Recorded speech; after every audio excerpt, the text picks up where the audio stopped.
Hello students, class 9th chapter 9 exercise 9.1 question number 1. Let's start the question. What is given in this question? Recall that two circles are congruent if they have same radii. हमें ये बात mind में रखनी है कि दो circle जो है वो कॉन्ग्रुएंट होते हैं अगर उनकी रेडियाई क्या होती है same. If they have the same radii then they are congruent. ये हमें माइंड में रखनी है. ठीक है. आफ्टर दैट प्रूव क्या करना है हमने? Prove that equal chords of congruent circles. दो कॉन्ग्रुएंट सर्कल्स हैं उनकी हम इक्वल कोड्स अगर ले रहे हैं then subtend equal angles at their centre. जो उन कोड से हमारे एंगल बनेंगे सबटेंड एंगल वो क्या होंगे? इक्वल होंगे सेंटर्स पे. ये हमने प्रूव करना है. ठीक है. अगर किसी ने इंट्रोडक्शन पार्ट नहीं देखा है तो चैप्टर शुरू करने से पहले इंट्रोडक्शन पार्ट देख ले, वो मस्ट होता है. अदरवाइज फिर सिर के ऊपर से जाती हैं चीजें. ठीक है. क्या कह रहे हैं? Two circles are congruent. दो सर्कल कॉन्ग्रुएंट सर्कल लेने हैं विद सेम रेडियाई. ठीक है. मान लिया ये हमारा वन सर्कल है एंड ये हमारा टू सर्कल है. ठीक है. सर्कल के शेप पे नहीं जाना, थोड़ा टेढ़ा मेढ़ा सा हो गया. वेट, ये हमारा सेकेंड सर्कल है. ठीक है. कॉन्ग्रुएंट है. ये कॉन्ग्रुएंट का मतलब क्या है? इसकी रेडियस अगर आर है तो इसकी भी रेडियस क्या है? आर है. कॉन्ग्रुएंट सर्कल्स है ये. इन्होंने बोला है recall that two circles are congruent if they have same radii. अगर दोनों की रेडियस सेम है तो वो क्या है? कॉन्ग्रुएंट है. ठीक है. इसका सेंटर हमने मान लिया ओ, इसका सेंटर मान लिया ओ डैश. ठीक है.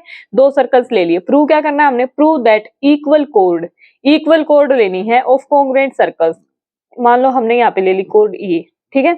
इसमें भी लेनी है, जरूरी नहीं यही लो, आप कहीं भी ले सकते हो, बस कोड्स क्या होनी चाहिए? इक्वल होनी चाहिए. मान लो मैंने इसकी कोड ले ली यहाँ पे. ठीक है. इसका नेम ले लिया मैंने ए बी, इसका नेम ले लिया मैंने पी क्यू. ठीक है. कोई भी कोड हो, बस ये इक्वल हो कि इसकी और इसकी ये कोड क्या है? इक्वल है. अगर ये 2 सेंटीमीटर है तो ये भी 2 सेंटीमीटर है, और अगर ये रेडियस 3 है तो ये भी 3 है, और अगर ये 1 है तो ये भी 1 है. ठीक है. इक्वल रेडियस है एंड इक्वल कोड्स हैं. अगर ये 1 सेंटीमीटर तो ये भी 1 है. तो ये जो मार्क लगाया ना मैंने, ये ऐसे वाला, ये इसीलिए है कि ये दोनों क्या है? इक्वल है. ठीक है. और इस कॉन्ग्रुएंसी का मतलब ये है कि इन दोनों की रेडियस क्या है? इक्वल है. ठीक है. फर्दर हमने क्वेश्चन में प्रूव क्या करना है? Subtend equal angles at there centres. इनके जो कोरस्पॉन्डिंग सेंटर्स हैं उन पे इक्वल एंगल बना रही है, हमने प्रूव करना है. तो पहले एंगल बना लें. सबटेंड एंगल मैंने इंट्रोडक्शन के पार्ट में अच्छे से बता रखा है सबटेंड एंगल क्या होता है. फिर भी एक बार बता देती हूँ यहाँ पे. सबटेंड एंगल क्या होता है कि अगर एक कोड है तो ये जो ये एंगल बना रही है ना, इसको हम बोलते हैं सबटेंड एंगल. ये तो हो गया सेंटर पे, और अगर यहाँ पे किसी पॉइंट पे बना रहे तो वो होगा एनी पॉइंट. ठीक है. कहीं भी हो सकता है. सबटेंड एंगल का मतलब क्या है? इस कोड के द्वारा जो एंगल बनाया गया है. ठीक है. अब यहाँ पे पहले एंगल बनवा लें. मान लो ये हो गया इसका सबटेंड एंगल और इसका सबटेंड एंगल हो गया ये कोड आप कहीं भी ले सकते हो, यही जरूरी नहीं है, इधर उधर कहीं भी ले सकते हो. ठीक है. तो यहाँ पे हमारे पास दो ट्रायंगल्स आ गई, A O B and P O dash Q. ये ओ डैश है भाई यहाँ पे. ठीक है. तो अब कर चलते हैं क्वेश्चन पे. गिवन क्या है? Given to circles, two congruent circles है हमारे पास. ठीक है. गिवन है ये हमें with same radii and equal codes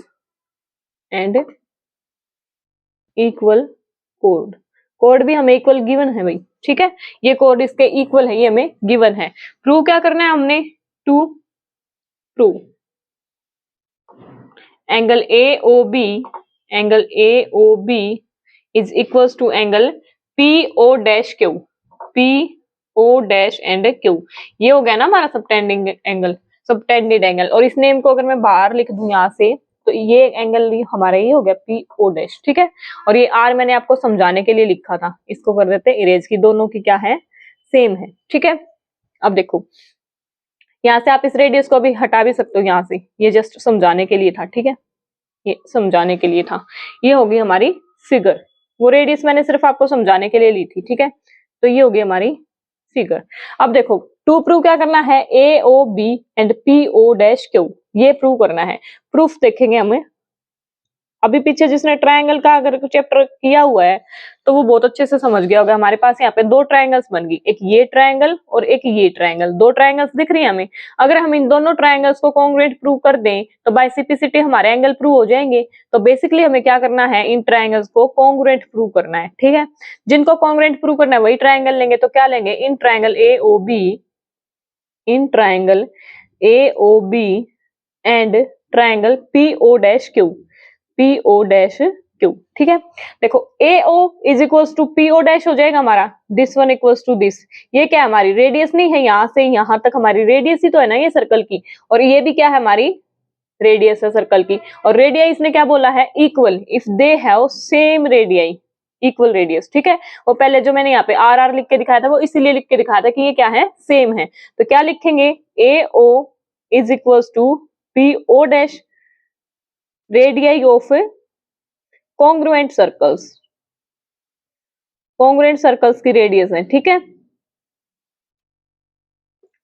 further देखो OB या BO this side equals to O dash Q this side, ये भी क्या है, रेडियस है, ये भी तो रेडियस है ना हमारी, और ये भी रेडियस है, ये भी क्या होगी, कॉन्ग्रुएंट सर्कल की रेडियस होगी, तो ये दोनों भी क्या हो जाएंगे, इक्वल। तो हम यहाँ से क्या लिखेंगे,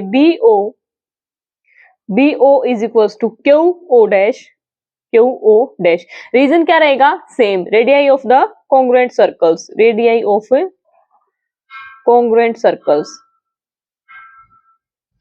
ठीक है, और देखो AB is equals to PQ होएगी हमारी, क्योंकि ये हमें क्या है, गिवन है कि कोड्स क्या है, इक्वल है, यहाँ पे लिखा है देखो, congruent circles subtend, sorry equal codes, यहाँ लिखा हुआ है इक्वल कोड्स, इक्वल कोड्स हमें गिवन है, और यहाँ पे भी मैंने लिखा है गिवन में क्या है, एंड इक्वल कोड्स, ये हमें गिवन है, तो इक्वल कोड्स होगी हमारी, ये तो क्या हो जाएगा, AB is equals to PQ।